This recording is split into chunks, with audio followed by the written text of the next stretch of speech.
a mis 16 años, me casé con 2 hombres pegados en un solo cuerpo y terminé siendo su prisionera por 3 años, pensando que moriría de tanto agotamiento. Mi nombre es María González y ahora, a mis 81 años, necesito contar esto que me carcome el alma. Vivo sola en mi casita en San Miguel de Allende, con mi té enfriándose en la mesa y mi gato ronroneando en la ventana. ¿Alguna vez has sentido que tu vida no es tuya? Como si estuvieras atrapada en una jaula invisible. Eso me pasó a mí, y duele contarlo, pero quizás te ayude si estás pasando por algo similar. Sé que piensas que esta vieja ya perdió la cabeza, con los años revolviendo mis recuerdos como huevos en una sartén, pero te juro que cada palabra es verdad, marcada en mi corazón como hierro caliente. La gente aquí, en el pueblo, me conoce como la viuda que cuida su huerto chiquito y va a la iglesia los domingos con un platito para el almuerzo compartido. Me ven como una señora que ha tenido una vida tranquila, quizás demasiado callada, con las cortinas siempre cerradas y el pasado guardado bajo llave más fuerte que un candado de banco. Pero no siempre fui así. Hubo un tiempo en que era solo una chiquilla asustada, sin a dónde ir ni a quién pedir ayuda. Hice una elección que pensé que me salvaría, pero en cambio casi me destruye por completo. He guardado esta historia tan profunda por tanto tiempo que a veces me preguntaba si de verdad pasó. Pero las cicatrices no mienten, los recuerdos no se borran, y el sonido de una puerta cerrándose todavía hace que mis manos tiemblen como hojas en una tormenta. Creo que es hora de contárselo a alguien, de principio a fin, porque cargar con esto sola ha sido como tratar de detener un río con las manos desnudas. Si quieres, siéntate conmigo. Déjame llevarte de vuelta a 1959, cuando tenía solo 16 años y pensaba que sabía cómo debía ser el amor. Te contaré sobre Pedro y Luis Hernández y cómo lo que empezó como una salvación se convirtió en la pesadilla más larga de mi vida. Y tal vez, solo tal vez, si escuchas cada palabra, entenderás cómo una persona puede sobrevivir a lo imposible y aún encontrar una forma de llamar a eso vida.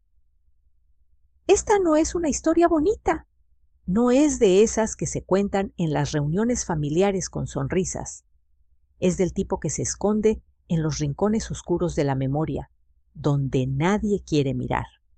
Pero también es una historia de supervivencia, de cómo una niña que no sabía nada del mundo aprendió la lección más dura y aún así encontró una manera de seguir viviendo. Los años han pasado, el mundo ha cambiado, pero esos 3 años en la colina del pájaro siguen tan vivos en mi mente como el día de ayer. Puedo cerrar los ojos y oler esa casa, sentir el piso de madera crujiendo bajo mis pies, ver cómo la luz del sol entraba por las rendijas de las ventanas cerradas y puedo ver sus caras, tan diferentes y tan iguales, mirándome como si yo fuera un tesoro que habían encontrado y nunca soltarían. No cuento esto para asustar a nadie ni para que me tengan lástima.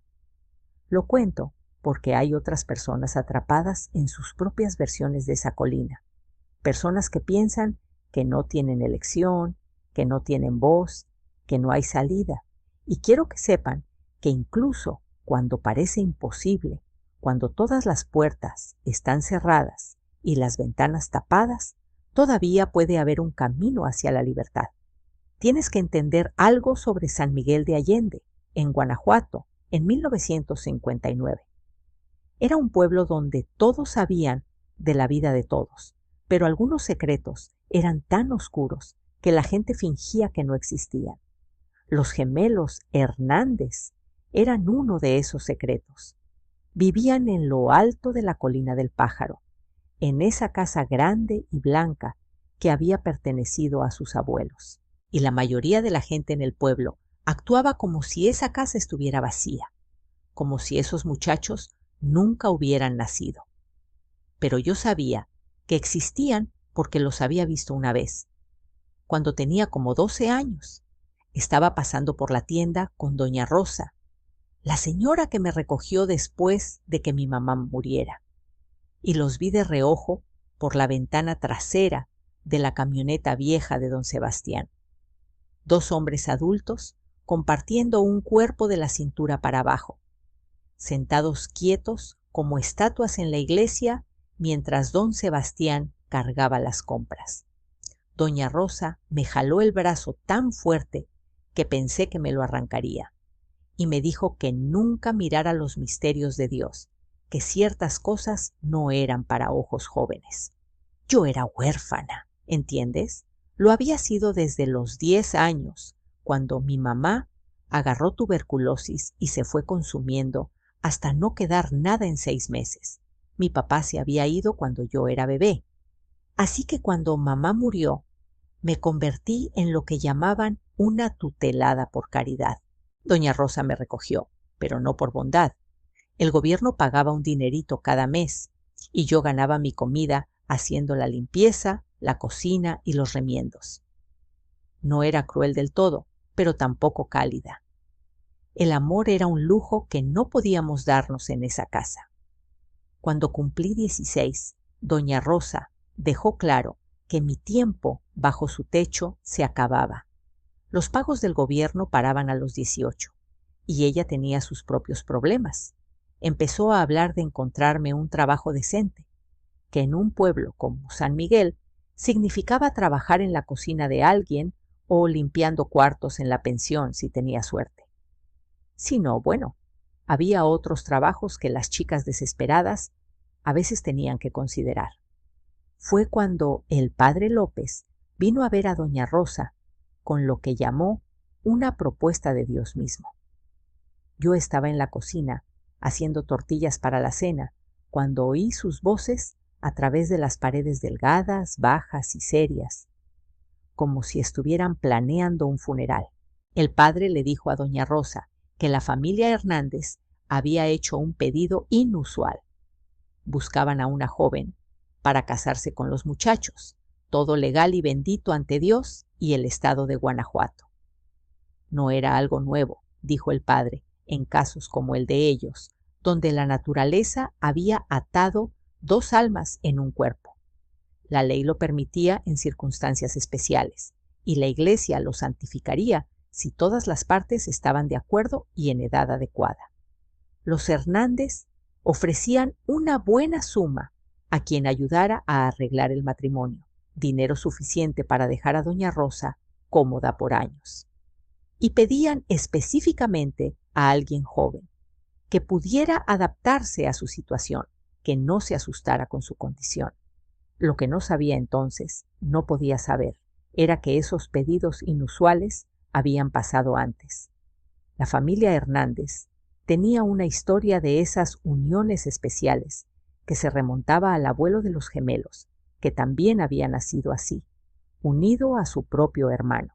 Era como una tradición oscura, pasada de generación en generación, escondida detrás de los muros blancos de esa casa en la colina del Pájaro.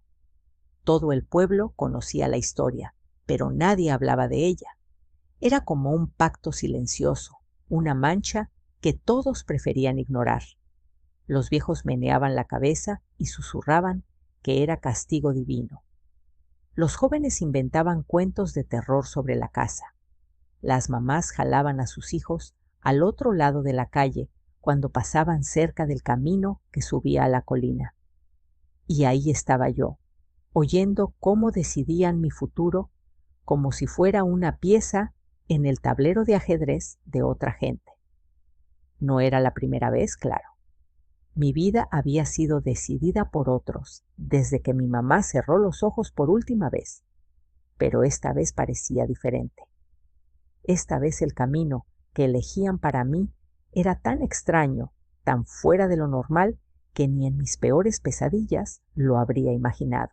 Esa noche, acostada en mi camita angosta en el rincón de la sala de doña Rosa, miré el techo y pensé en lo que había oído. Traté de imaginar cómo sería vivir con dos hombres que compartían un cuerpo. ¿Cómo sería ser esposa de ambos? ¿Cómo funcionaría todo? Mi mente de 16 años apenas podía entender lo que eso significaba de verdad. Solo había besado a un chico en mi vida, el hijo del panadero, y se había mudado a la capital el año anterior. ¿Qué sabía yo de ser esposa menos de dos hombres? Pero también pensé en tener una casa de verdad, quizás un jardín donde plantar flores. Soñé con una cocina mía, donde nadie me diera órdenes todo el tiempo, donde pudiera hacer un pastel sin pedir permiso para los huevos. Y más que nada, pensé en pertenecer a alguien, en tener a alguien que se preocupara por mí, que me viera como algo más que un estorbo, una boca extra que alimentar o un par de manos para trabajar. A la mañana siguiente, cuando doña Rosa me llamó a la sala y me contó de la propuesta, fingí sorpresa. Me lo explicó todo como si me ofreciera una oportunidad maravillosa, una bendición caída del cielo. Habló de los Hernández como hombres decentes, cristianos, con propiedades, que podían darme una vida que ella nunca podría. Habló del futuro incierto que me esperaba a los 18. Y luego, con esa mirada que decía que ya había decidido por mí, me preguntó qué pensaba. Creo que es mucha bondad de los Hernández, dije, tratando de sonar agradecida y un poco asustada, como ella esperaba. Pero ni siquiera los conocía. Recuerdo estar ahí con harina en las manos, oyéndolos hablar de mí como si fuera ganado en subasta. Todo mi futuro decidido por dos personas que me veían como nada más que un problema a resolver y un cheque a recibir. Doña Rosa me sentó en la silla buena esa noche, después de que el padre se fue, la de flores azules, que normalmente no me dejaba tocar. Y me explicó la situación con palabras cuidadosas, como cuando intentas hacer que algo terrible parezca razonable.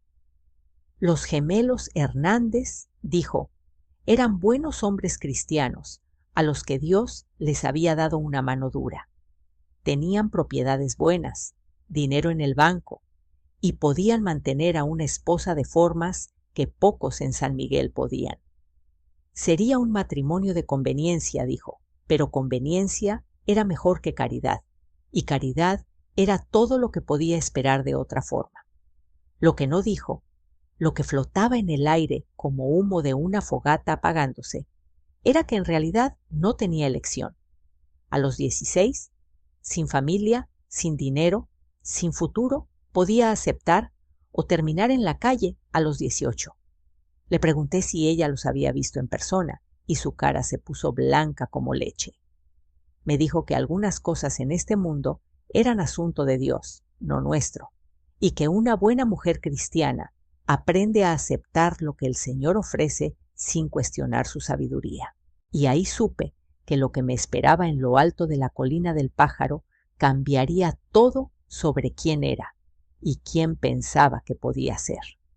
A la mañana siguiente, doña Rosa ya había respondido al padre López. Iría a conocer a los gemelos la semana siguiente. Pasó los días preparándome como si fuera un cordero adornado para el matadero. Me enseñó a hablar bajito, a caminar con los ojos en el suelo, a no mirar directo a los ojos de un hombre porque podía dar mala impresión. Me hizo practicar servir té sin hacer ruido con la taza, doblar servilletas en formas bonitas, recitar versos de la Biblia sobre sumisión y obediencia. Sacó mi único vestido bueno del baúl de cedro, donde guardaba las cosas de valor, y lo planchó con hierro caliente hasta que cada pliegue estaba perfecto. Los Hernández te están dando una oportunidad que ninguna chica en tu situación tendría, repetía, como tratando de convencerme, o quizás a sí misma. Debes ser agradecida, María. Muestra tu gratitud en todo lo que hagas. Agradecida. Esa palabra me persiguió toda la semana. Debía estar agradecida por ser vendida como una vaca en el mercado. Debía estar agradecida por tener mi vida decidida sin que mi opinión importara. Pero entonces pensaba en qué pasaría si decía no. ¿A dónde iría? ¿Quién me acogería?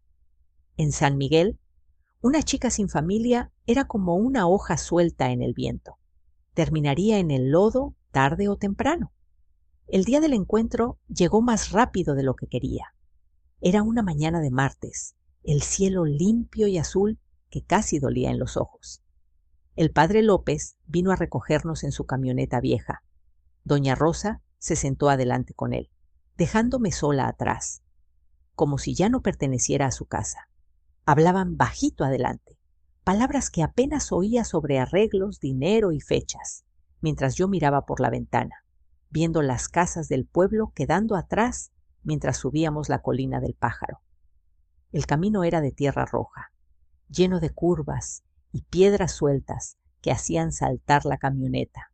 De vez en cuando veía al padre mirándome por el retrovisor, sus ojos preocupados, como si él tampoco estuviera seguro de si lo que hacíamos estaba bien. Pero luego desviaba la mirada, volviendo a platicar con doña Rosa. Y yo me agarraba al borde del asiento, mi estómago revuelto no solo por las curvas. Mientras subíamos, los árboles se ponían más espesos, formando un túnel verde sobre el camino. La luz del sol entraba en rayos entre las hojas, bailando en el suelo de tierra como monedas de oro. Era bonito de una forma que me apretaba el corazón. ¿Cómo algo tan bonito podía llevarme a algo que me daba tanto miedo? Finalmente, después de lo que pareció una eternidad, la camioneta dio la última curva y ahí estaba, la casa de los Hernández, grande y blanca, con ventanas verdes y una veranda que corría por todo el frente, como en las historias antiguas que mi mamá contaba. Tenía 2 pisos, techo empinado y una chimenea de ladrillo de donde salía un hilito de humo. Un jardín crecía alrededor, lleno de flores coloridas y bien cuidadas. Y en medio, un sendero de piedras llevaba a la puerta principal. Era la casa más bonita que había visto en mi vida. Y por un momento, solo un momento, me permití pensar que quizás esto no fuera tan malo. Quizás vivir en una casa así, con hombres que tenían dinero para mantener todo tan bonito, fuera mejor que el futuro incierto en el pueblo. Quizás doña Rosa tenía razón y debía estar agradecida. Entonces la puerta principal se abrió y vi a los gemelos Hernández por primera vez. El padre paró la camioneta y apagó el motor. El silencio repentino hizo que mi corazón latiera más fuerte. Doña Rosa se volvió hacia mí, acomodó el cuello de mi vestido, pasó la mano por mi cabello, como queriendo arreglar algo fuera de lugar. «Recuerda todo lo que te enseñé», dijo, su voz más suave de lo que nunca había sido conmigo. «Y recuerda que esto es una oportunidad, no un castigo». Pero se sentía como un castigo cuando bajé de la camioneta. Mis piernas tan débiles que pensé que se doblarían. El padre López me ofreció el brazo para apoyarme y lo tomé, agradecida por primera vez ese día. Doña Rosa caminaba adelante, su vestido de domingo balanceándose alrededor de sus tobillos, la cabeza alta, como si estuviera entregando un regalo precioso en vez de una chiquilla huérfana y asustada. Y ahí estaban ellos, parados en la veranda esperándonos. Un solo cuerpo de la cintura para abajo, pero 2 hombres completos de la cintura para arriba. Era extraño de una forma que me revolvía el estómago, pero traté de no mostrarlo en la cara. Vestían una camisa blanca ancha, abotonada hasta el cuello, y pantalones oscuros que parecían hechos a la medida para ellos. Un par de tirantes sostenía los pantalones cruzando sobre los 2 torsos. Uno de los hombres, el de la izquierda, tenía cabello oscuro y ojos cafés, con una cara que podría ser guapa si mirabas solo a él y olvidabas el resto. El otro tenía cabello más claro, casi rubio, y ojos azules tan intensos que parecían brillar incluso de lejos. El padre López carraspeó y hizo las presentaciones. Pedro y Luis Hernández.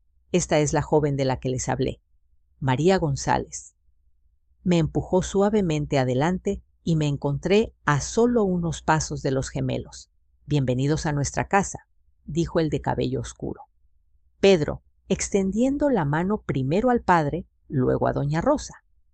Cuando llegó mi turno, tomó mi mano entre las suyas y noté que eran manos de trabajo, callosas y fuertes. «Es un placer conocerla, señorita González». Luis, el de cabello claro, solo asintió, sus ojos azules estudiando mi cara con tanta intensidad que tuve que desviar la mirada. Había algo en esa mirada que me hacía sentir como si pudiera ver a través de mí, leer todos mis pensamientos, todos mis miedos. «Por favor, pasen», Pedro continuó, girándose con un movimiento suave que mostraba cómo habían aprendido a moverse juntos como una unidad. «Preparamos café y pastel. Nos gustaría conocer mejor a la señorita González, si no les molesta». Y así seguí a los 4 adultos adentro de la casa, que aún no sabía, se convertiría en mi prisión por los próximos 3 años. Nos invitaron a tomar café y me encontré en su cocina observando cómo Pedro se movía con una gracia que parecía imposible dada su condición. Habían aprendido a trabajar juntos de forma tan perfecta que parecía casi una danza. Cuando Pedro alcanzaba la cafetera, Luis ya se inclinaba en la misma dirección. Cuando Luis quería azúcar en su taza, la mano de Pedro ya se movía hacia el azucarero. Era como ver a 2 personas que compartían no solo un cuerpo, sino una mente. La casa olía a madera vieja y café, y algo más que no podía identificar, quizás lavanda o el jabón fancy que viene en barras. Había libros por todos lados, apilados en mesas y estanterías, y me di cuenta de que estos no eran hombres ignorantes, a pesar de lo que el pueblo pensara. Pedro me contó que habían sido educados por maestros que venían a la casa, que habían leído de todo, desde Shakespeare hasta la Biblia y manuales de agricultura. Luis mencionó que les encantaba la poesía, y cuando recitó unas líneas de memoria, su voz era suave y musical, de una forma que hizo que mi corazón hiciera cosas raras. Me preguntaron sobre mí, qué me gustaba leer, si me gustaba cocinar, si había vivido en una finca. Pedro hizo la mayoría de la plática, pero noté que Luis observaba mi cara con cuidado cuando respondía, como si memorizara cada expresión. Parecían genuinamente interesados en lo que decía, lo que era más atención de la que nadie me había dado en años. Cuando me mostraron la casa, vi cómo habían adaptado todo para que funcionara para ellos. Su cama era más grande de lo normal, con almohadas extras para apoyo. La cocina estaba modificada para que pudieran cocinar cómodos juntos. Hasta había una silla especial en la sala que acomodaba su cuerpo compartido, mientras les daba espacio a cada uno para leer o trabajar en proyectos separados. Pero lo que más me impresionó fue cómo eran gentiles el uno con el otro y conmigo. Cuando Pedro tropezó accidentalmente con un marco de puerta, Luis inmediatamente preguntó si estaba herido. Cuando yo tropecé un poco en las escaleras, ambos extendieron las manos para sostenerme al mismo tiempo. Estos no eran los monstruos que las historias susurradas en el pueblo habían hecho de ellos. Eran solo 2 hombres que habían recibido una mano imposible del destino y trataban de hacerlo mejor. Antes de irnos ese día, Pedro preguntó si consideraría volver a visitar, quizás quedarme a cenar para conocernos mejor. Luis añadió que entendían que era una situación difícil para todos, pero esperaban que pudiera encontrar en mi corazón darles una oportunidad para probar que podían hacerme feliz. Bajando la colina en la camioneta del padre López, sentí algo que no había sentido en años. Querida, no solo necesaria o tolerada, sino genuinamente querida. Por primera vez desde que mi mamá murió, alguien me miraba como si importara, como si fuera preciosa en vez de un peso más que cargar. No sabía entonces que ser querida y ser valorada eran dos cosas muy diferentes y que a veces la línea entre amor y posesión es tan delgada que no la ves hasta que ya estás atrapada del lado equivocado. Empecé a visitar la casa de los Hernández 3 veces por semana después de ese primer encuentro, y cada vez que subía a esa colina sentía como si caminara más profundo en un sueño del que no estaba segura si quería despertar. Doña Rosa me preparaba un almuercito y me recordaba las buenas maneras, pero podía ver el alivio en sus ojos cada vez que salía. Ya estaba contando el dinero que recibiría cuando el matrimonio se cerrara. Los hermanos tenían una forma de hacerme sentir la persona más importante del mundo. Pedro tendría flores frescas esperándome, flores silvestres que de alguna manera había recogido de su jardín, arregladas en un frasco de vidrio en la mesa de la cocina. Luis habría elegido un poema para leer en voz alta, su voz suave y cuidadosa con cada palabra, como si me diera un regalo envuelto en sílabas. Recordaban todo lo que les contaba, cómo me gustaba mi café, que le tenía miedo a las tormentas, que mi mamá cantaba himnos mientras lavaba la ropa. Pero fueron las pequeñas cosas las que empezaron a cambiar primero, tan gradual que casi no lo noté. Cuando mencioné que me gustaba leer, Pedro trajo un libro de poesía que había sido de su mamá y me dijo que podía prestarlo el tiempo que quisiera. Pero cuando intenté llevármelo a casa, Luis sugirió que quizás era mejor leerlo ahí, donde la luz era mejor, donde podía preguntar si no entendía algo. Hacía sentido en el momento. Cuando admiré el piano en su sala, un vertical viejo que había visto días mejores, pero aún afinado, los dos se iluminaron como mañana de Navidad. Pedro me dijo que su mamá tocaba, que el banco era ajustable y las partituras aún estaban ahí. Luis se preguntó si me gustaría aprender, si quizás pudiera practicar cuando visitara. Antes de darme cuenta, habían arreglado que viniera todos los días para no perder el ritmo con las lecciones. Todos los días se volvieron 2 veces al día. Cuando Pedro mencionó cuánto esperaban mis visitas, cómo las horas entre mi salida y regreso parecían más largas que estaciones enteras. Luis se preocupaba de que no comiera suficiente, que doña Rosa no me cuidara bien. ¿Por qué no te quedas a desayunar y también a cenar? Tenemos comida de sobra, espacio de sobra, y sería más fácil que caminar tanto.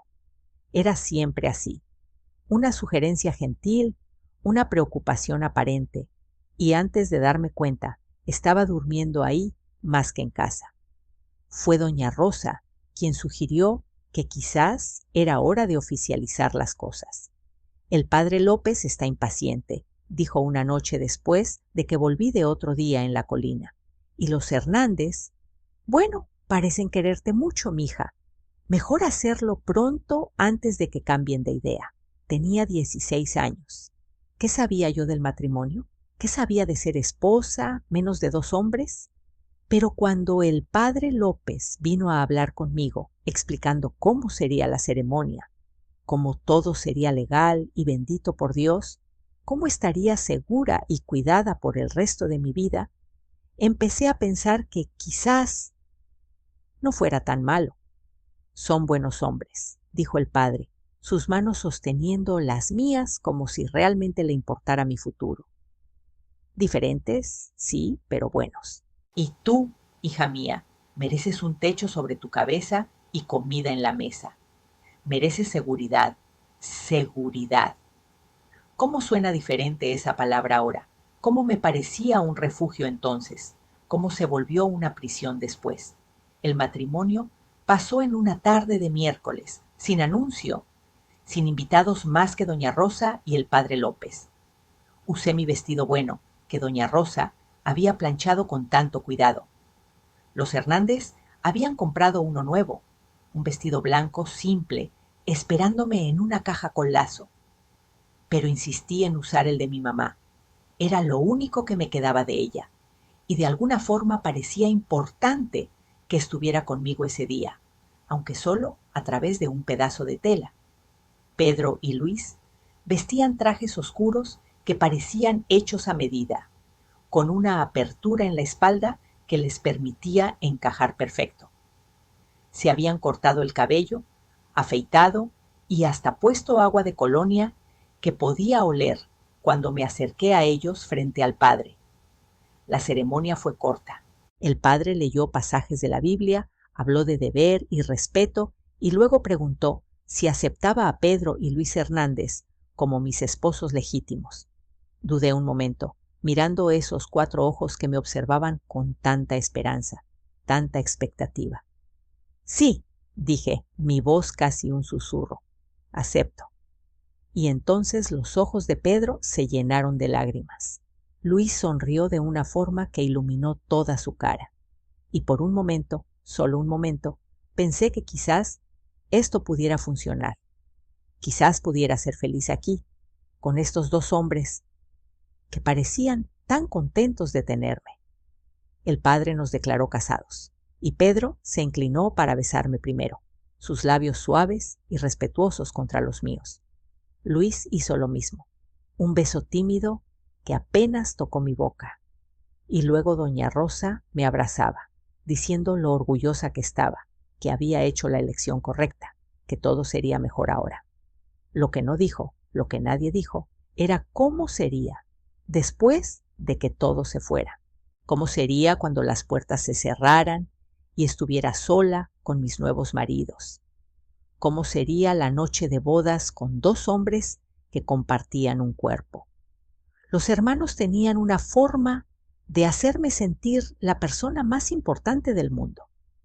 Pedro tendría flores frescas esperándome, flores silvestres que de alguna manera había recogido de su jardín, arregladas en un frasco de vidrio en la mesa de la cocina. Luis habría elegido un poema para leer en voz alta, su voz suave y cuidadosa con cada palabra, como si me diera un regalo envuelto en sílabas. Recordaban todo lo que les contaba, cómo me gustaba mi café, que le tenía miedo a las tormentas, que mi mamá cantaba himnos mientras lavaba la ropa. Pero fueron las pequeñas cosas las que empezaron a cambiar primero, tan gradual que casi no lo noté. Cuando mencioné que me gustaba leer, Pedro trajo un libro de poesía que había sido de su mamá y me dijo que podía prestarlo el tiempo que quisiera. Pero cuando intenté llevármelo a casa, Luis sugirió que quizás era mejor leerlo ahí, donde la luz era mejor, donde podía preguntar si no entendía algo. Hacía sentido en el momento.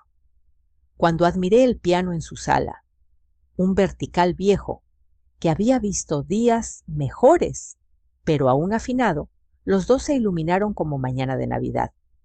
Pedro me dijo que su mamá tocaba, que el banco era ajustable y las partituras aún estaban ahí. Luis se preguntó si me gustaría aprender, si quizás pudiera practicar cuando visitara. Antes de darme cuenta, habían arreglado que viniera todos los días para no perder el ritmo con las lecciones. Todos los días se volvieron 2 veces al día, cuando Pedro mencionó cuánto esperaban mis visitas, como las horas entre mi salida y regreso parecían más largas que estaciones enteras. Luis se preocupaba de que no comiera suficiente, que doña Rosa no me cuidara bien. ¿Por qué no te quedas a desayunar y también a cenar? Tenemos comida de sobra, espacio de sobra, y sería más fácil que caminar tanto. Empecé a pasar la noche, los fines de semana, durmiendo en el cuarto de huéspedes, con papel tapiz amarillo y la cama de hierro blanca, que crujía cuando me volteaba. Eran perfectos caballeros. Nunca me hicieron sentir incómoda o insegura. Pero empecé a notar cómo me observaban, cómo sus ojos me seguían cuando me movía por la casa, cómo ambos se callaban cuando mencionaba algo de mi vida en el pueblo. La cambio pasó tan lento que no puedo decir exactamente cuándo me di cuenta de que ya no visitaba la casa de los Hernández. Vivía ahí. Mis pocas cosas habían migrado de la casa de doña Rosa poco a poco. Mi vestido de domingo colgado en su closet, porque era más fácil que cargarlo de un lado a otro. Mi cepillo de cabello en su cómoda, porque lo había olvidado tantas veces. El libro que leía quedaba en su mesita de noche, porque ahí era donde leía más. Doña Rosa no se opuso. El padre ya había hecho una ceremonia tranquila. No el matrimonio que imaginaba de niña, pero un intercambio simple de votos en su sala con solo nosotros 4. Estaba legalmente casada con Pedro y Luis Hernández, aunque aún me sentía más como invitada que esposa. Fue en una noche de jueves en diciembre cuando finalmente entendí que el suelo bajo mis pies había cambiado por completo. Había hecho carne asada para la cena y estábamos sentados en la sala después. Pedro leyendo en voz alta el periódico, mientras Luis hacía un crucigrama. La lluvia empezaba a caer afuera y mencioné que debería ir a ver a doña Rosa, asegurarme de que tuviera leña suficiente para la tormenta que venía. Fue cuando los dos se quedaron muy quietos. Pedro dobló el periódico con movimientos cuidadosos y deliberados. Luis dejó su lápiz a un lado y me miró con esos ojos azules que de repente parecían mucho más serios de lo normal. Pedro carraspeó y me recordó que ahora era una mujer casada, que mi lugar era con mis maridos, no corriendo de vuelta a cuidar a gente que nunca se había preocupado por mí de verdad. Luis añadió su voz gentil pero firme, que no sería apropiado para una esposa andar por el pueblo, especialmente con ese clima. ¿Qué pensaría la gente? Empecé a protestar, a explicar que doña Rosa era vieja y sola. Pero Pedro levantó la mano y meneó la cabeza. Ya habían mandado recado y dinero para que el chico de los Ramírez la checara y trajera lo que necesitara. Habían cuidado de todo, como siempre lo hacían, como siempre lo harían. Fue cuando oí el clic suave de la cerradura de la puerta principal girando. Pedro había estirado el brazo casualmente, casi distraído, y giró la llave mientras hablaba. Cuando lo miré confundida, me sonrió con esa misma sonrisa cálida que había aprendido a querer y me dijo que era por mi propia seguridad, que las carreteras se ponían lodosas y era peligroso estar afuera, después de oscurecer.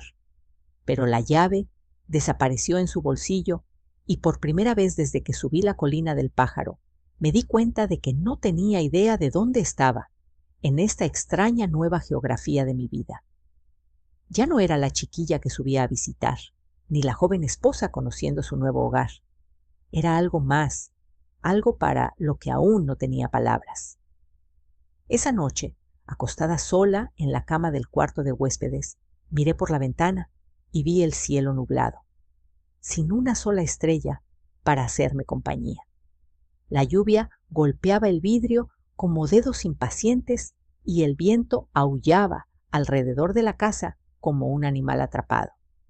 O quizás era yo la atrapada, y el viento solo cantaba la canción que mi corazón aún no sabía que necesitaba cantar.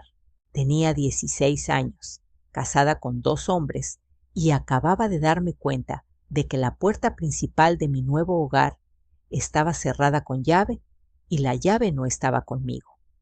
El invierno llegó fuerte a la colina del Pájaro, trayendo lluvias y un frío que se colaba por las rendijas de las ventanas.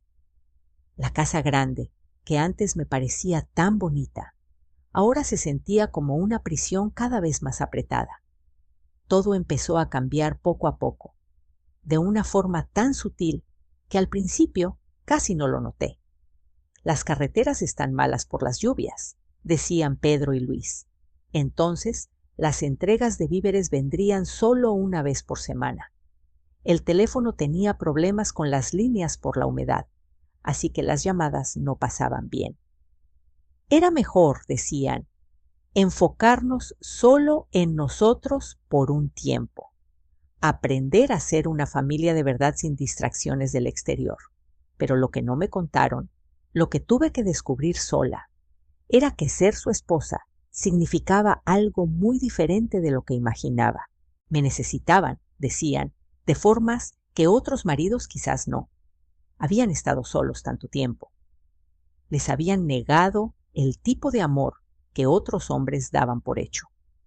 Ahora que me tenían, ahora que era de ellos de verdad, querían recuperar todos esos años de soledad. La primera vez que pasó, me dije que era natural. Éramos casados después de todo, y eso es lo que hacen los casados.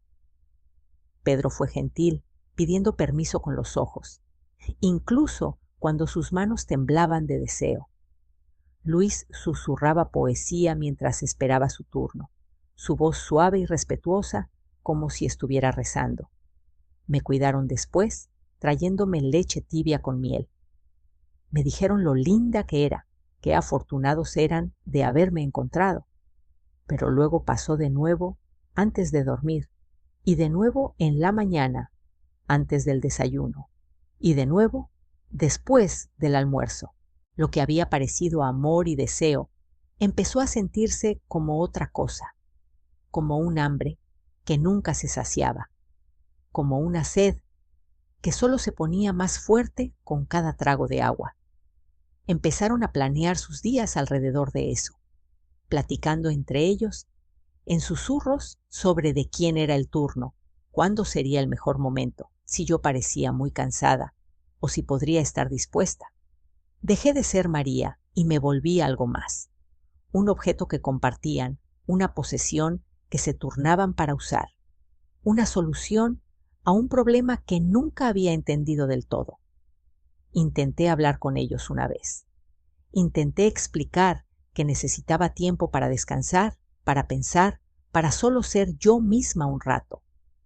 Pedro pareció herido, sus ojos cafés llenándose con una decepción que me dolía en el pecho. Luis se quedó muy quieto y preguntó si era infeliz con ellos, si habían hecho algo malo, si quizás ya me arrepentía del matrimonio. Me recordaron todo lo que me habían dado, la casa bonita, la ropa fina, la seguridad que nunca había tenido antes. Hablaron de su soledad, de los años viendo a otros hombres cortejar mujeres, casarse y formar familias, mientras ellos se quedaban escondidos como secretos vergonzosos. ¿No es egoísta de tu parte?, preguntaron, negarnos lo único que nos hace sentir normales, lo único que prueba que nos amas a los dos. Así que dejé de quejarme. Aprendí a sonreír cuando se acercaban, a hacer los sonidos correctos en los momentos correctos, a fingir que mi cuerpo era mío cuando claramente era de ellos. Me volví una actriz en mi propia vida, jugando el rol de la esposa dispuesta mientras algo dentro de mí se hacía más pequeño y más callado con cada actuación. La peor parte no era la frecuencia o la expectativa, era cómo lo hacían parecer amor. Me traían regalos después, pequeños tokens de gracias que se sentían más como pago que como cariño. Me alababan todo el tiempo, decían lo buena que era, lo perfecta, qué suerte tenían. Me hicieron cómplice en mi propia desaparición, convenciéndome de que esto era lo que quería, lo que había aceptado cuando dije sí a su propuesta. En febrero me di cuenta de que no había visto el mundo exterior en más de 2 meses. La lluvia había caído y parado y caído de nuevo, pero lo sabía solo por mirar a través de ventanas que bien podrían ser pinturas por lo poco que me servían. No había hablado con otro ser humano, aparte de Pedro y Luis desde Navidad, y empezaba a olvidar cómo sonaba mi propia voz cuando no respondía a sus necesidades y demandas. Fue cuando encontré la otra cerradura, la de la puerta trasera, que nunca había notado porque nunca había tenido razón para probarla, y las trancas en las ventanas que no abrían, no importaba cuánto empujara, y el teléfono que cuando finalmente junté valor para levantarlo mientras dormían, no tenía tono. Me quedé en su cocina a las 3 de la mañana, aún en la camisola que Pedro me había comprado, porque era más bonita que la cosa vieja que traje de la casa de doña Rosa. Y finalmente entendí lo que me había pasado. No era una esposa, ni siquiera una persona ya. Era una prisionera que había abierto su propia celda y entregado la llave con una sonrisa.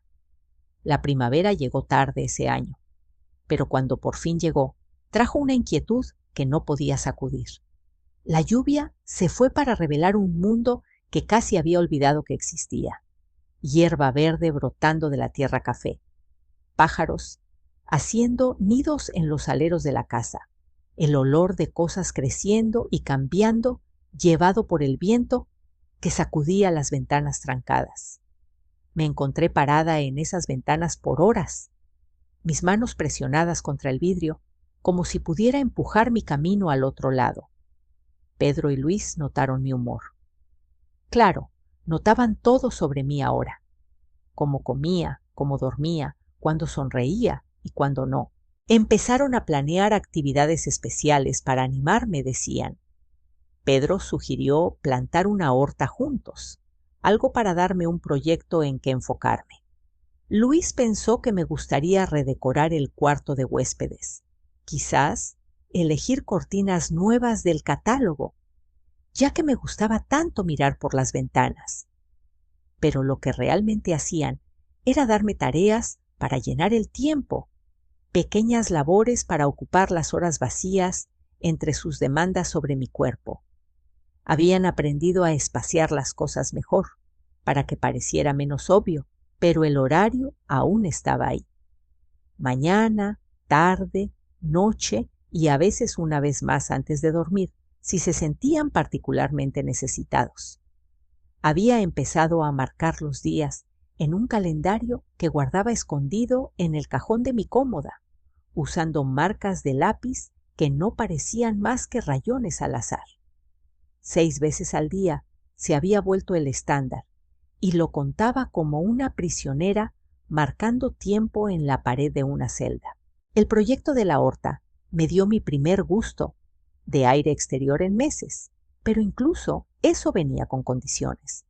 Podía trabajar la tierra 1 hora cada mañana, pero solo mientras ellos se sentaban en la veranda mirándome. Podía elegir qué vegetales plantar, pero solo de las semillas que ya habían comprado. Podía arrancar maleza y regar las filas, pero no podía acercarme a la cerca que bordeaba su propiedad. No podía caminar por el sendero que llevaba a la carretera. Fue mientras plantaba tomates que lo vi. Carlos Ramírez, el joven que entregaba víveres de la tienda de don Sebastián en el pueblo. No podía tener más de 18 o 19, con cabello arenoso y pecas en la nariz que lo hacían parecer aún más joven. Estaba descargando cajas de su camioneta, moviéndose con la confianza fácil de alguien que nunca había tenido que cuestionar si el suelo bajo sus pies era sólido. Lo observé desde atrás de las estacas de frijol, mi corazón latiendo tan fuerte que estaba segura de que Pedro y Luis podían oírlo desde la veranda. Carlos Ramírez representaba algo que casi había olvidado que existía, la posibilidad de conexión con el mundo más allá de esa colina, prueba de que otras personas aún se movían libremente en sus vidas, mientras yo permanecía atrapada en este extraño teatro de matrimonio y cautiverio. Cuando miró hacia la horta y me vio ahí, levantó la mano en un saludo casual. Miré de vuelta a la veranda, donde mis maridos estaban sentados observando. Entonces levanté mi propia mano solo un poquito, poco más que un temblor de mis dedos. Pero Carlos sonrió de todos modos, y esa sonrisa se sintió como un rayo de sol rompiendo nubes de tormenta. Esa noche, mientras Pedro y Luis platicaban sobre si necesitábamos más abono para la horta, me disculpé para ir al baño y, en cambio, me escabullí a la ventana delantera para ver si su camioneta aún estaba ahí. Se había ido, claro, pero en el barandal de la veranda había un saquito de papel con nuestro recibo semanal metido debajo. Mis manos temblaban mientras imaginaba bajar ese camino, agarrar el saco, quizás encontrar una excusa para caminar un poco más, solo para ver hasta dónde podía llegar antes de que alguien me detuviera. Pero sabía que era mejor no intentarlo. Ellos habían dejado claro, sin decirlo directo, que mi seguridad dependía de quedarme cerca de la casa. El mundo era peligroso para una mujer sola, especialmente una en mi condición delicada, aunque nunca especificaron qué era exactamente esa condición. Simplemente se entendía que necesitaba su protección, su vigilancia constante, su supervisión sin fin. Las entregas venían cada jueves y empecé a organizar todo alrededor de esas mañanas. Lavaba mi cabello entonces, usaba mi vestido azul que realzaba mis ojos. Trabajaba en la parte de la horta que daba mejor vista a la entrada.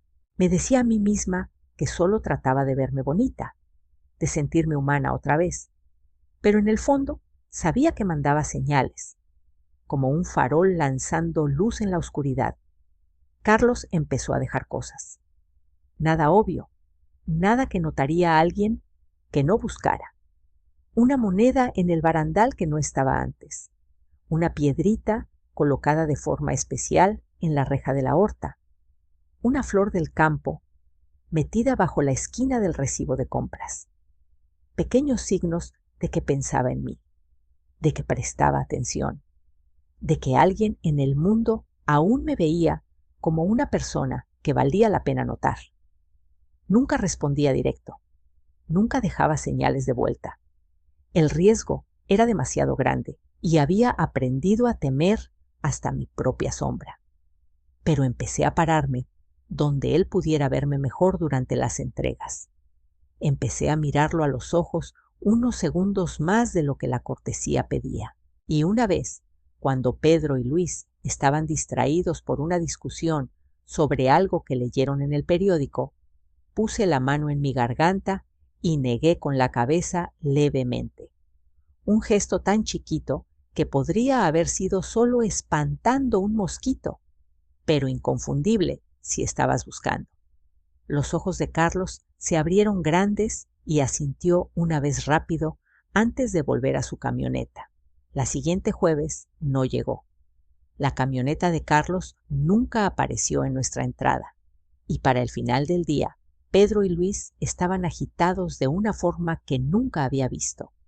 Miraban por las ventanas, checaban y rechecaban el calendario, se preguntaban en voz alta qué podría haber pasado para retrasar la entrega.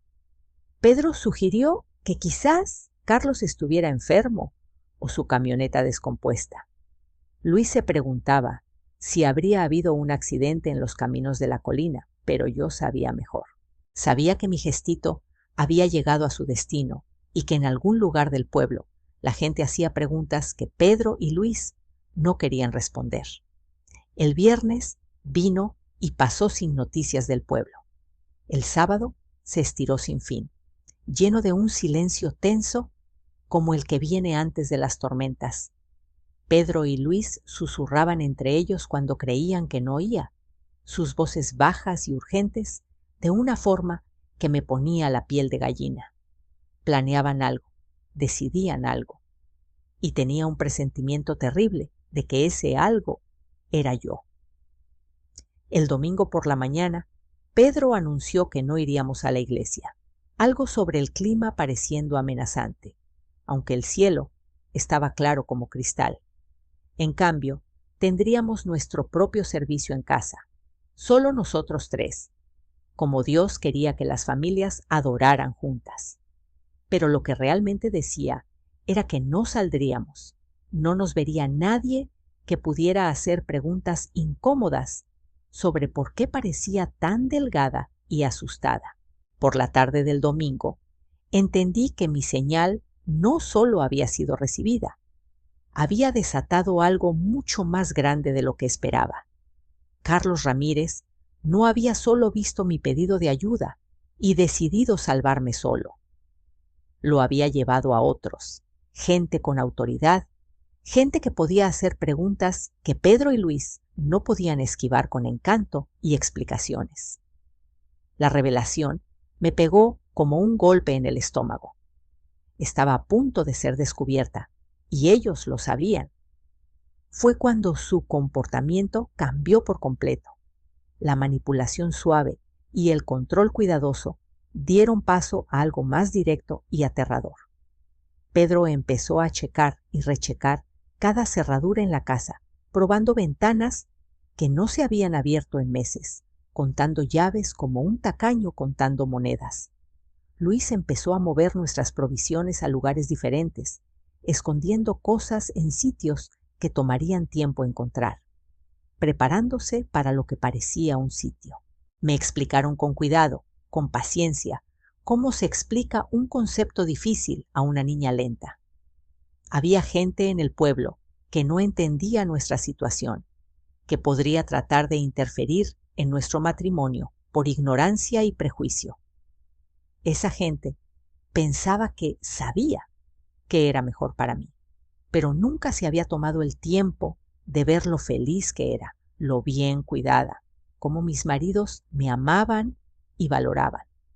Si alguien venía a preguntar, dijo Pedro, necesitaba recordar que estaba ahí por elección, que era una esposa dispuesta y agradecida, que cualquier sugerencia contraria sería un insulto a nosotros tres.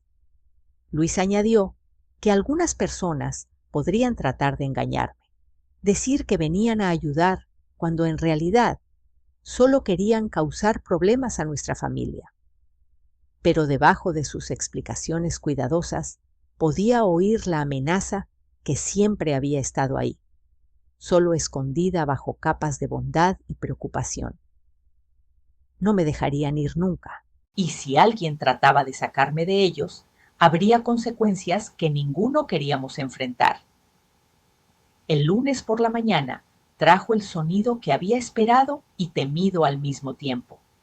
Vehículos subiendo nuestra colina.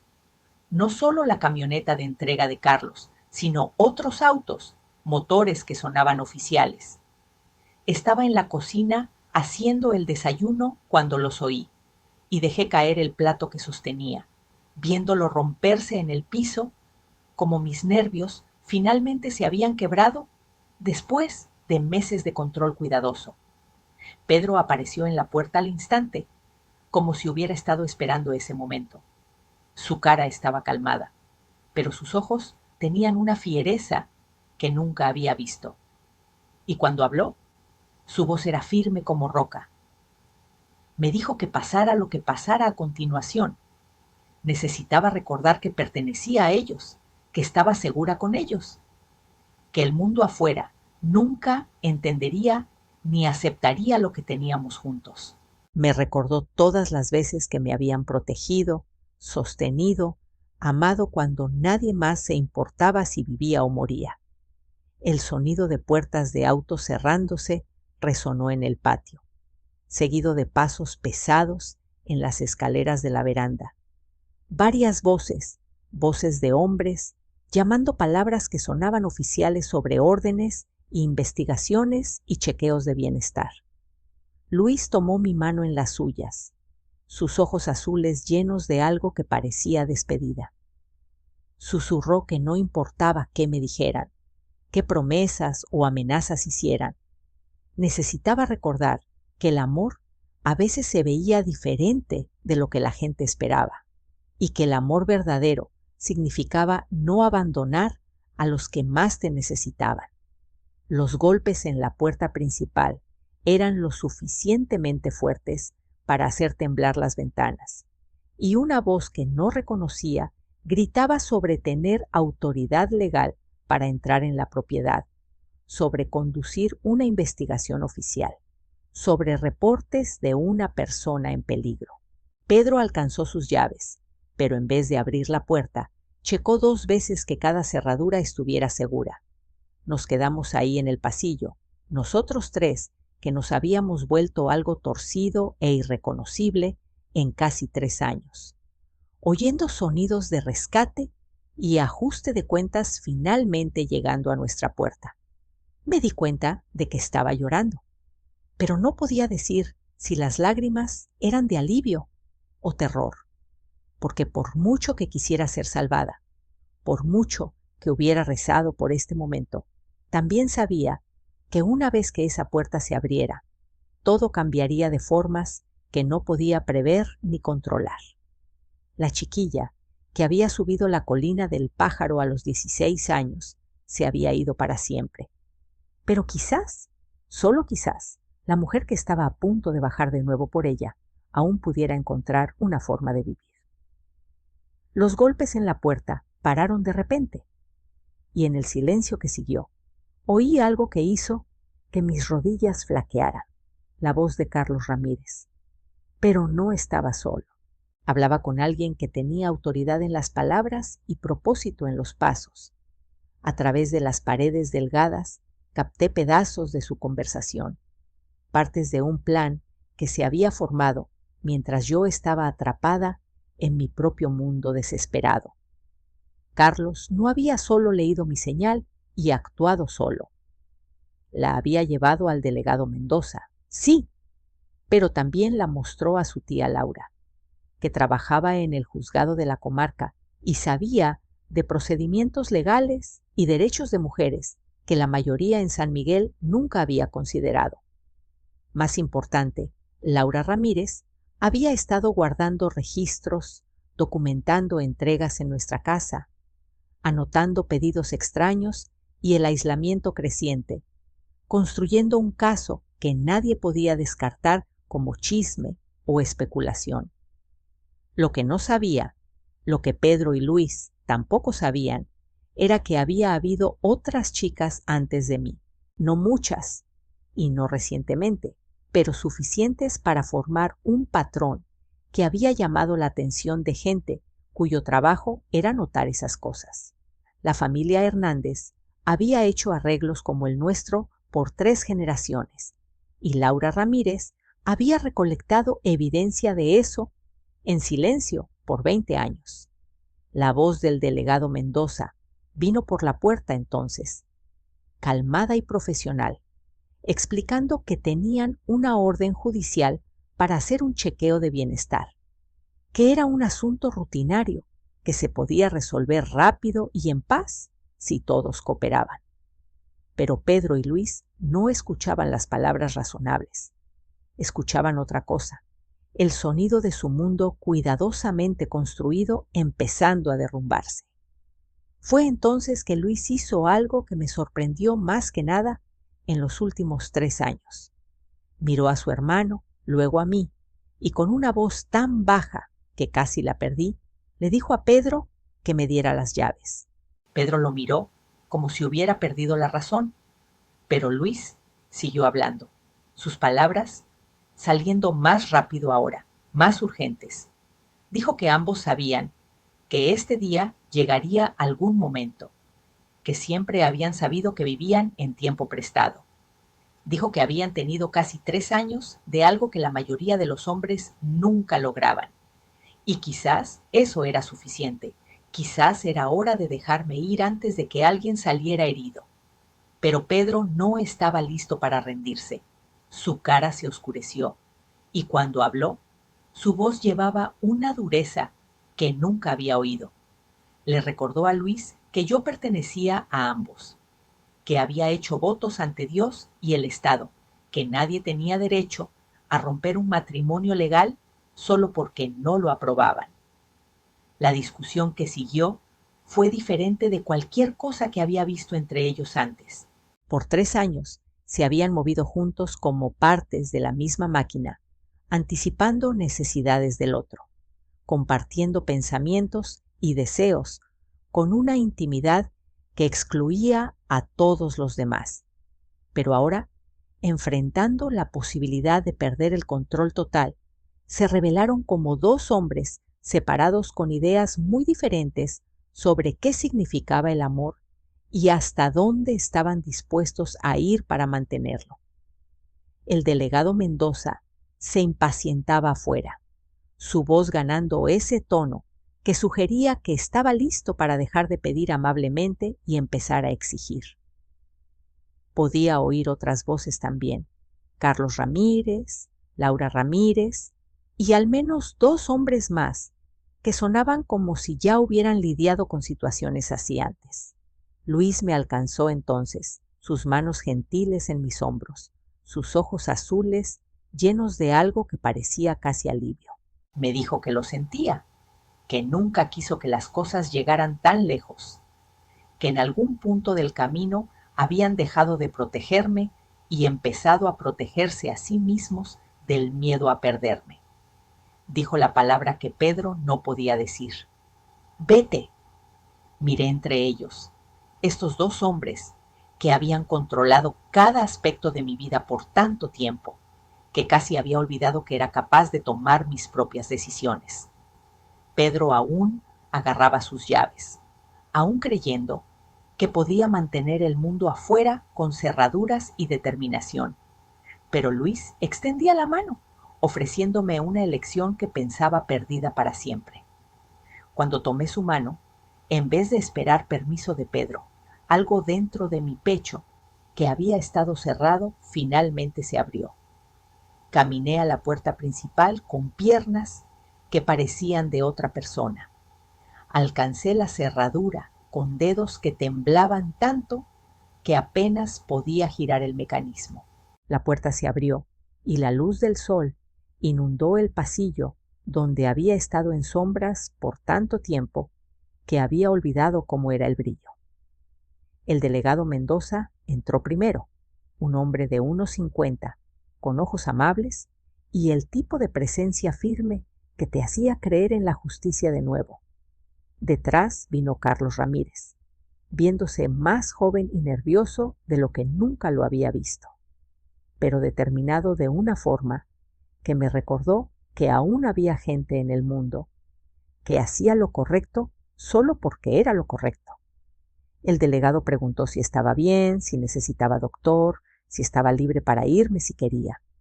Sus preguntas eran simples, directas, pidiendo solo sí o no, que di con una voz tan baja que tuvo que inclinarse para oírme. Pero la pregunta más importante, y cuando la hizo, el mundo entero pareció contener el aliento esperando mi respuesta. «Señora, ¿está aquí porque quiere?». Miré una vez a Pedro y Luis, aún unidos en su cuerpo compartido, pero separados ahora por algo más profundo que carne y hueso. La cara de Pedro estaba llena de traición y enojo, pero Luis lloraba, lágrimas corriendo por sus mejillas mientras me asentía, como dándome permiso para salvarme. «No», susurré. Y esa sola palabra resonó por la casa como un disparo. «No, no estoy». Salir de esa casa y subir al camión de Carlos Ramírez fue como nacer de nuevo a los 19 años. El mundo más allá de la colina del pájaro era más grande y brillante y aterrador de lo que recordaba. Pero era mío otra vez, de una forma que no había sido desde que tenía 16 y estaba lo suficientemente desesperada para creer que cualquier tipo de amor era mejor que ninguno. Los trámites legales tomaron meses en resolverse. Resultó que lo que Pedro y Luis habían hecho no era técnicamente secuestro, ya que me había casado por voluntad propia. Pero tampoco era matrimonio legal, ya que la ley de Guanajuato no reconocía realmente tales arreglos, a pesar de lo que el padre López había dicho. Estaba en lo que los abogados llamaban limbo, ni víctima total, ni culpable total, solo una joven que había hecho una elección imposible y vivido con las consecuencias más tiempo del que nadie debería aguantar. Laura Ramírez me ayudó a encontrar trabajo en el juzgado, archivando papeles y contestando teléfonos, y poco a poco aprendiendo a vivir en el mundo otra vez. Carlos ayudó también, aunque tomó 2 años hasta que pude dejar que me tomara la mano sin sobresaltarme. Y 3 años hasta decir sí cuando me pidió matrimonio de verdad, con solo un novio y un futuro que podía ayudar a elegir. Tengo 81 años ahora, y Carlos se fue hace 5 cuando llegue diciembre. Tuvimos 43 buenos años juntos. Criamos 2 hijos que nunca supieron toda la verdad sobre cómo se conocieron sus padres. Construimos una vida que era común y preciosa en todas las formas que mi primer matrimonio nunca fue. Pero aún pienso en Pedro y Luis. A veces me pregunto qué pasó con ellos, después de que la ley terminó de preguntar y el pueblo terminó de chismear sobre secretos que deberían haber quedado enterrados. Oí que se mudaron. Encontraron algún otro lugar donde 2 hombres compartiendo un cuerpo pudieran vivir sin tanto escrutinio. Espero que hayan aprendido algo de lo que pasó, aunque sospecho que solo aprendieron a ser más cuidadosos sobre el tipo de chica que elegirían la próxima vez. La cosa de sobrevivir a algo imposible es que cambia cómo ves todo lo demás. Cada elección que hice después de salir de esa casa pareció un regalo.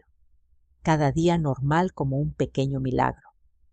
Aprendí que el amor no viene con candados, que la protección no requiere prisión, que ser querida y ser valorada son 2 cosas completamente diferentes. Aprendí que algunas cadenas son visibles, como las que mantenían unidos a Pedro y Luis, pero otras son invisibles, hechas de palabras amables y controles pequeños, tan ligeros que no notas que las llevas hasta que es tarde. Aprendí que a veces la cárcel más segura es la que construyes tú misma, con paredes de gratitud y barras de miedo. Y más que nada, aprendí que la libertad no es solo la ausencia de candados, sino la presencia de elecciones. Elecciones reales, no esas falsas entre sumisión y abandono. Elecciones verdaderas que te dejan decidir quién eres y quién quieres ser. Incluso cuando los caminos no son fáciles y las respuestas no son claras. La cosa de sobrevivir a algo imposible es que cambia cómo ves toda la vida. Cada elección que hice después de salir de esa casa en la colina del pájaro pareció un regalo. Cada día normal como un pequeño milagro.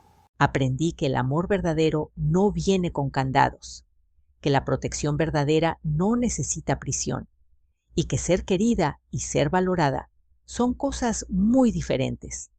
En los primeros meses después del rescate, viví con Laura Ramírez, la tía de Carlos.